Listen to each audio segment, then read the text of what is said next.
എനിക്കറിയാം അത് വലിയൊരു സംഭവമായിരിക്കും. കാരണം അങ്ങേയൊരു പെർഫെക്ഷൻ്റെ ആളാണ്. അതുകൊണ്ട് ഒരു മക്കളുടെ കല്യാണം മാതാപിതാക്കളെ ചിന്തിച്ചാൽ അവരുടെ ജീവിതത്തിൽ ഏറ്റവും വലിയൊരു റെസ്പോൺസിബിലിറ്റി ഏകദേശം എല്ലാം സെറ്റിൽ ചെയ്യുന്നതാണ്.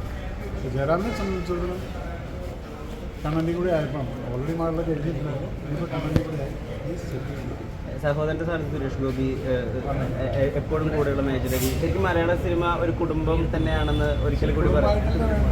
നമ്മൾ ഈ മറ്റുള്ളവരെ കുറ്റം പറഞ്ഞിട്ടും ദോഷം പറഞ്ഞിട്ടുള്ള കാര്യം എപ്പോഴും എല്ലാവർക്കും നമ്മളെല്ലാവരും വിചാരിക്കുന്ന ഒരു കാര്യമാണ്. നമ്മളെപ്പോഴും മറ്റുള്ളവന് സന്തോഷം കൊടുക്കാൻ പറ്റുന്നു, അതാണ് നമുക്ക് ചെയ്യേണ്ടത്. അല്ലാതെ നമ്മൾ മറ്റുള്ളവരെ കുറിച്ച് കുറ്റം പറയുക, അപ്പം നമ്മുടെയും മൈൻഡ് നെഗറ്റീവ് ആവും. സോ ഓൾവേസ് ബി വിത്ത് മറ്റുള്ളവർക്ക് വേണ്ടിയിട്ട് എന്തെങ്കിലും ചെയ്യാൻ പറ്റും, അവർക്ക് സന്തോഷം കൊടുക്കാൻ പറ്റും. That's A greatest thing what you can. അതാണ് ഞങ്ങളൊക്കെ ചെയ്യുന്നത്. ഡിസംബർ 25 ലാൽ സാറിന്റെ പരോസ് ഇറങ്ങാണ്. ലാൽ സാറിനെ ഡയറക്റ്റ് ചെയ്യുന്ന സിനിമ. എന്താ ഒരു ആരാധകൻ കൂട്ടുകാരൻ ഒരു സഹോദരൻ എന്നൊക്കെ പറഞ്ഞു കഴിഞ്ഞാൽ I wish you all the best.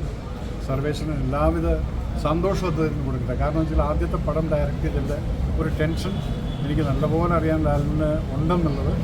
പക്ഷേ എനിക്കറിയാം അത് വലിയൊരു സംഭവമായിരിക്കും. കാരണം അങ്ങേയൊരു പെർഫെക്ഷൻ്റെ ആളാണ്. അതുകൊണ്ട് so I wish you all the best. Thank you. God bless. Thank you. Thank you.